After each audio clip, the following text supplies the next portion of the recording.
Halo guys, kali ini kita akan bahas mengenai dongkrak buaya 2 ton dari Crispo. Seperti apa? Silahkan simak di video kali ini.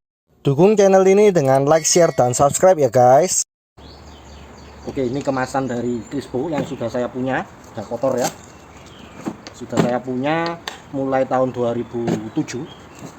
Saya beli di Esaber, mereknya Crispo-nya seperti ini. Seharusnya di sini ada latch-nya ya, atau penguncinya, tapi seperti terlihat ini sudah sobek, jadi saya isolasi. Demikian juga dengan engselnya, ini lama-lama sobek dan beneran sekarang sudah sobek, makanya juga saya isolasi. Penampakannya seperti ini, ada gagangnya, sudah ada tempatnya di sini. Demikian juga ada barangnya seperti ini. Kita keluarkan dulu. Nah, ini untuk kondisi dari kemasannya, di sini sudah pada robek ya. Harusnya dulu bisa terkunci seperti ini, kemudian bisa kita bawa, sudah ada handle-nya seperti ini. Nah, sini di 47 cm, 21 cm, sekitar 17 cm. Barangnya seperti ini. Dia ada engsel di sini ya, kemudian ada roda terbuat dari besi dan ada roda yang bisa bergerak. Ternyata. Jadi ini terbuat dari besi juga. Tidak ada lakernya ya. Ini pun juga nggak ada lakernya. Jadi langsung gesekan besi dengan besi, ada grease-nya. Terdapat logo Crispo di sini. Ini plat aja. Ada range, sepertinya beberapa bahasa ya, mungkin bahasa Jerman, saya kurang mengerti. Di sini ada tulisannya, sudah terkupas. Bagian mangkoknya bisa berputar seperti ini. Ada geritunya. Kondisi terendah kita coba ukur sampai sini di kisaran 12,5 cm. Kondisi tertinggi 7, 8, 9, 42, 43, 44, 45. Ya, 45 ini ya. Sudah maksimum kalau tanpa beban. Kita coba ukur. Ya, kalau tanpa beban sekitar 31,5, tapi kalau saya coba pakai beban sekitar 30 cm. Penampakannya seperti ini. Jadi nanti waktu kita mau nurunkan, ya kita geser seperti ini ya. Jadi namanya beban, kan yang tetap kan bebannya ya. Waktu kita ayun seperti ini, dia bukan naik menjauh dari bebannya, tapi dia yang ngikutin bebannya, sehingga fungsinya rodanya itu yang geser bergerak ya. Jadi tetap di sini terus. Jadi fungsi rodanya ini nanti yang ngikutin terhadap titik ini, karena yang stationary tetap adalah titik ini. Sedangkan ininya yang akan bergerak maju kalau memang didongkrak, atau bergerak mundur kalau sudah kita lepaskan. Kemudian di sini ada tuasnya, bisa menggunakan gagang ini untuk memutar. Dia diisi olinya bisa kita ganti atau diisi dari sini. Tapi saya nggak pernah servis ini ya. Ini sudah mulai dari 2007, artinya sekarang 2025, hampir 20 tahun ya, 18 tahun. Masih awet, cukup oke sebenarnya. Catnya ya kondisinya seperti ini, nggak sampai mengelupas ya. Sini nggak susah juga ya, karena dia melengkung. 2,7 juga ya, 2,7 nih. 2,7, 2,9 ya, sekitar itu. Kita coba yang sini 2,5. Panjang keseluruhan dari roda sampai belakang sampai sini 43. Panjang gagangnya 40 cm. Lebarnya 12 cm. Lengannya panjangnya 17 cm. Ini dulu saya pakai menggantikan dongkrak bawaan. Dongkrak bawaannya mirip seperti ini ya. Ini punya Avanza. Ini dongkrak gunting atau dongkrak jembatan, atau ya terserah orang-orang bilangnya apa ya. Tapi ini dongkrak ulir mechanical ya. Jadi untuk menurunkan kita juga harus muter terus. Untuk menaikkan kita juga harus muter terus. Tapi ini bisa sangat tinggi nih, dan sangat rendah. Itu keuntungan ini dibanding ini adalah ini bisa sangat rendah. Kita coba rendahkan ya, paling rendah. Ya, terendahnya kalau ini mulai atas ini itu 19, hampir 20 cm ya. 19 cm, tapi kalau dari cowakan sini itu 17 cm. Ya, ini Avanza agak tinggi. Punya Aereo bisa lebih pendek ya. Ini paling rendah. Oh, ini kurang bagus ya. Coba ya kita paskan di pinggir sini. Nah, sudah sampai sini. Ini terendahnya. Kalau dari sini sekitar 11 cm ya. 11 cm, jadi lebih rendah. Yang ini sekitar 9,5 cm. Kalau mau direndahkan lagi, ini masih bisa sih. Nggak sampai lepas ya. Nggak sampai lepas, jadi kalau terpaksa kita bisa rendahkan lagi sampai sini. Bagian tertingginya 9 cm, kalau pas dicowakan sini bisa sampai 7 cm. Jadi dia lebih low profile. Untuk ketinggiannya kita coba ukur. Ya, ini harus muter lama ya. Saya pakai bantuan bor saja.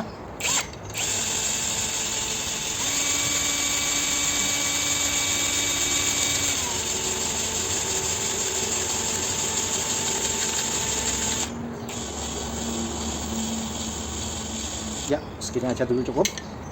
Ya, bisa sangat tinggi ya. Kita ukur. Bagian tertingginya 34,5, kalau bagian terendahnya 32,5. Ini masih bisa, tapi ya rentan goyang, bukan jatuh ke samping, biasanya jatuh depan belakang. Makanya kita perlu ganjal roda waktu mendongkrak. Mau pakai ini pun juga sama ya, tetap usahakan ada ganjal dan penahan. Kita coba ukur ini yang tertingginya.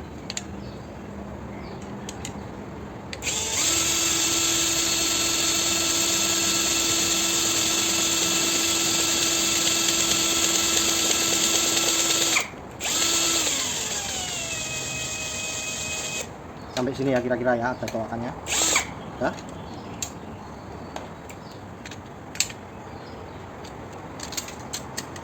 Sampai 37 cm, terendahnya yang colokan sini 35, jadi lebih tinggi daripada punya Aerial.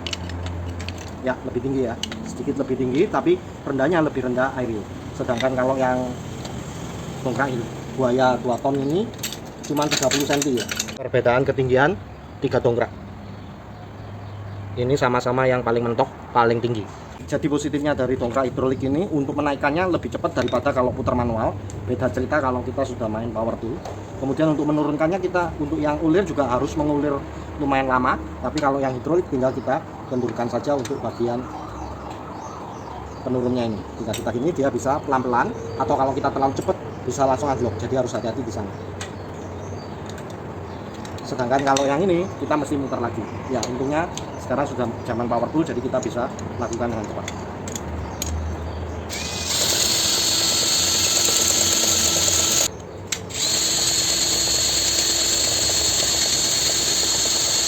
Dia makan tempat nggak terlalu banyak ya, karena dia cukup kecil, tapi dibandingkan dengan dongkrak gunting tentu saja ini lebih hemat tempat. Simpanan pada bagasi Aerial yang luas itu tidak menjadi kendala.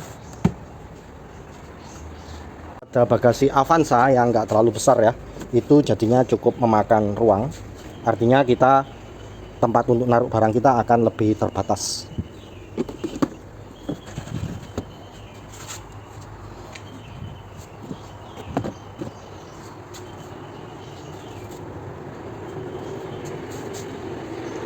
Tergantung suka bawa barang belanjaan atau enggak. Kalau enggak terlalu banyak mungkin masih oke.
Sepenuhnya full.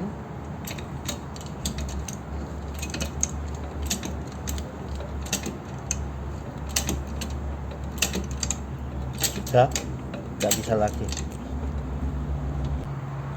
30 cm.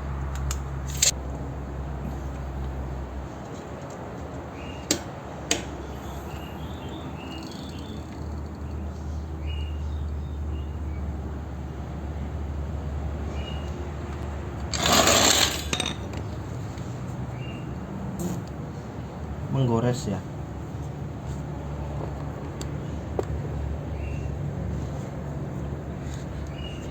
Nah ini sampai pecah, mungkin semenannya juga jelek akibat terkena roda besi ini. Tekanannya kan di sini, di dua roda besi ini yang selebar ini aja. Nah saya alas ini triplek ya, nggak terlalu tebal, mungkin 9 mili aja. Ini ada bekas-bekas ya, mending tripleknya yang rusak untuk alasan ini daripada saya mesti perbaikin lantai saya. Di sini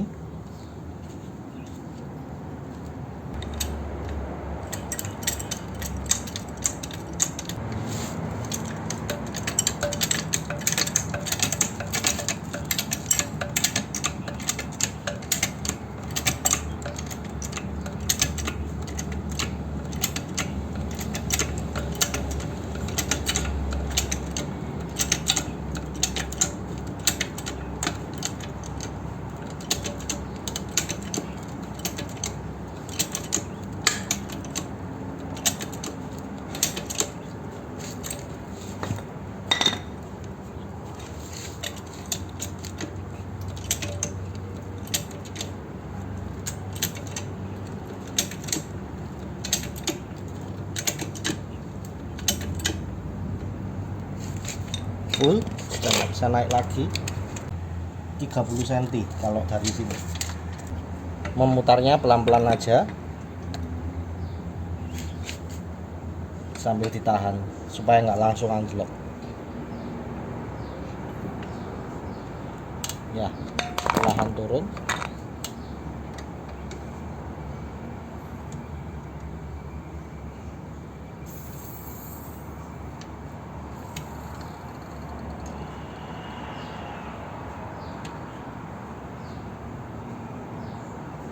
Simulasi ban bocor kempes ya, saya habiskan anginnya untuk simulasi ini karena sekarang jaraknya jadi rendah. Nah kalau seperti ini, nah ini sudah enggak bisa masuk. Kalau ganjelnya dihilangkan baru bisa. Nah cuman ini kan di tempat datar ya, jadi masih bisa. Ada kalanya kalau kita di jalan mungkin permukaan ada yang menggunduk atau enggak. Nah ini sudah nggak bisa masuk. Ini sudah yang paling rendah ya, kita turunkan paling rendah seperti ini, sisa dikit. Ban saya sebenarnya sudah saya ganti dengan yang profilnya lebih tebal. Kalau bawaan Airio ini 195/55, jadi ini 55% dari 95. Kalau sekarang saya 65% dari 185, jadi memang jadi lebih tinggi, lebih naik. Nah ini simulasi agak saya kurangin anginnya. Dan yang di sini kempes, kita lihat sekarang ya, masih kadang nyantol ya, kadang bisa, kadang nyantol.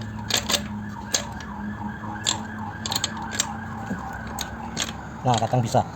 Ini kalau permukaannya rata gini ya, sekali lagi belum tentu bisa kalau di permukaannya nggak rata. Misal di paving, ada yang paving naik, paving turun, itu bisa jadi nggak bisa masuk. Dulu saya pernah ada Swift, Suzuki Swift, mau saya dongkrak gini, sudah habis bannya, ternyata nggak bisa masuk, terpaksa pakai dongkrak bawa mobil ya.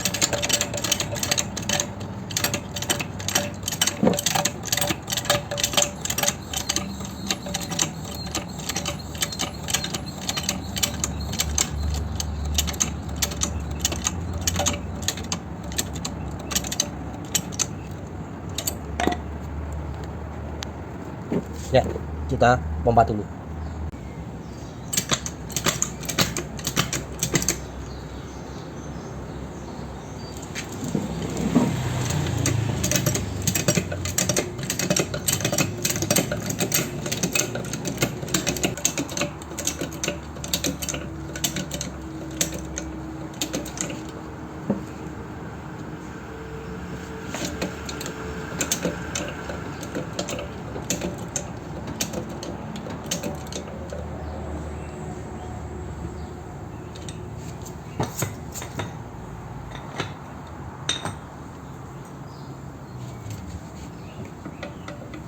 Saya ini dengan diganjel dua, coba kita hilangkan ganjalnya.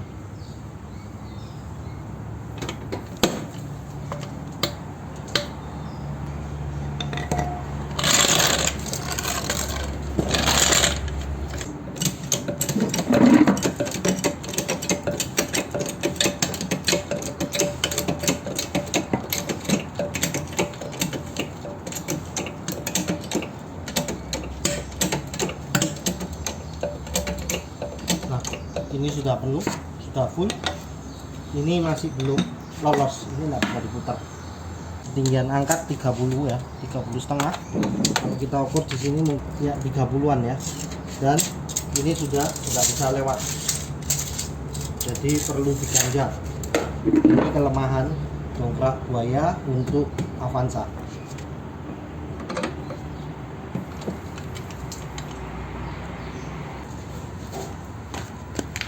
Kalau pakai karet pengganjal ya,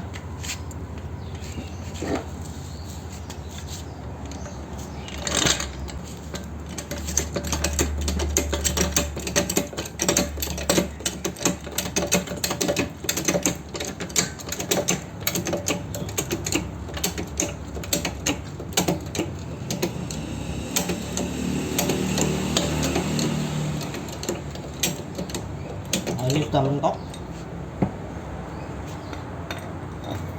tapi sama nggak sampai segini ya, nggak bisa lolos, tapi sudah kita angkat.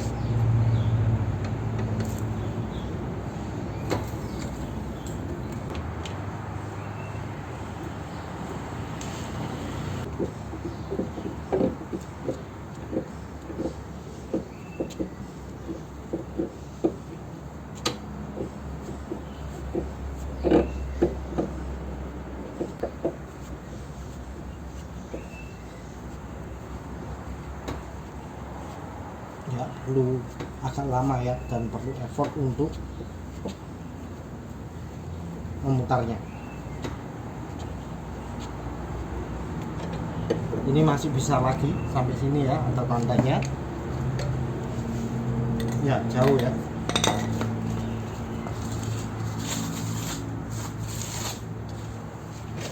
Bisa kita naikkan lagi.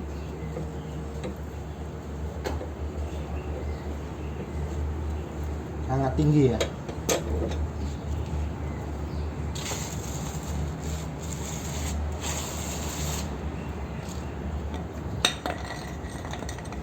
Ya, saya nggak mau masukkan kaki saya ke sana. Cuman untuk turunkannya ini juga perlu muter lama. Jadi naik atau turun perlu mutar.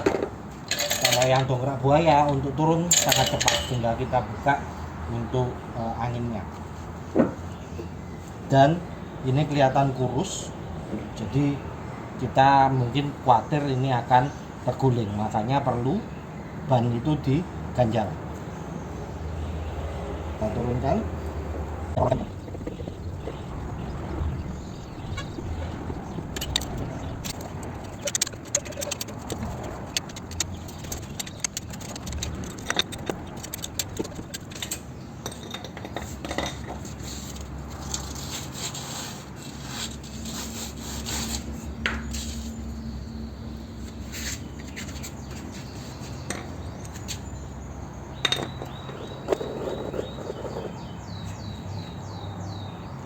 Turunnya tinggal diputar dikit pelan-pelan.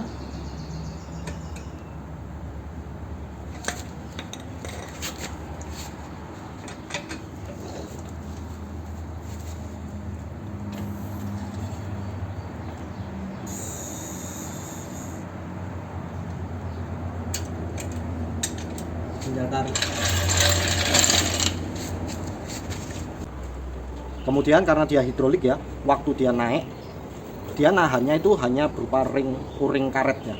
Jadi tujuan jackstand ini sebenarnya untuk menaikkan atau meninggikan, tapi bukan untuk menahan lumayan lama. Karena apa? Karena hidroliknya itu, olinya itu ditahan oleh o-ring. Kalau o-ringnya bocor bisa anjlok. Itu bahayanya menggunakan jackstand. Jack ini ya, hidrolik jack. Sehingga kita perlu jackstand atau ganjal tambahan. Beda dengan yang mekanik seperti ini. Dia tidak pakai hidrolik, tidak ada o-ring karet, sehingga ini dipakai nahan lama pun sebenarnya aman, asalkan tidak tergoyang-goyang atau bannya jangan sampai menggelinding. Itu aja sebenarnya. Dari pabrikan seringnya dikasih ini. Sebenarnya ini untuk nahan agak lama itu cukup safety. Saya pernah punya pengalaman waktu servis rem Aero pakai ini ya. Saya tahan gitu, saya lepas, kemudian ya karena pengerjaan saya lumayan lama ya. Akhirnya setelah selesai saya mau pasang ban lagi, ternyata nggak bisa masuk karena ternyata ketinggiannya sudah menurun. Terpaksa saya harus pompa lagi untuk menaikkan mobilnya, menaikkan ketinggiannya supaya ban bisa masuk. Nah itu artinya apa? Artinya memang dia nggak bisa nahan cukup lama. Apalagi kalau nanti katakanlah sudah berumur atau ada kegagalan pada cacat produknya, hati-hati bisa mencelakai diri sendiri. Itu aja. Oke, demikian sepintas review mengenai cek dari hidrolik 2 ton. Bisa berguna, bisa enggak, tergantung kebutuhan. Ringan untuk menaikkan, cepat untuk menurunkan, hanya perlu space yang tidak terlalu besar tergantung kebutuhan akan bagasi mobilnya. Terima kasih.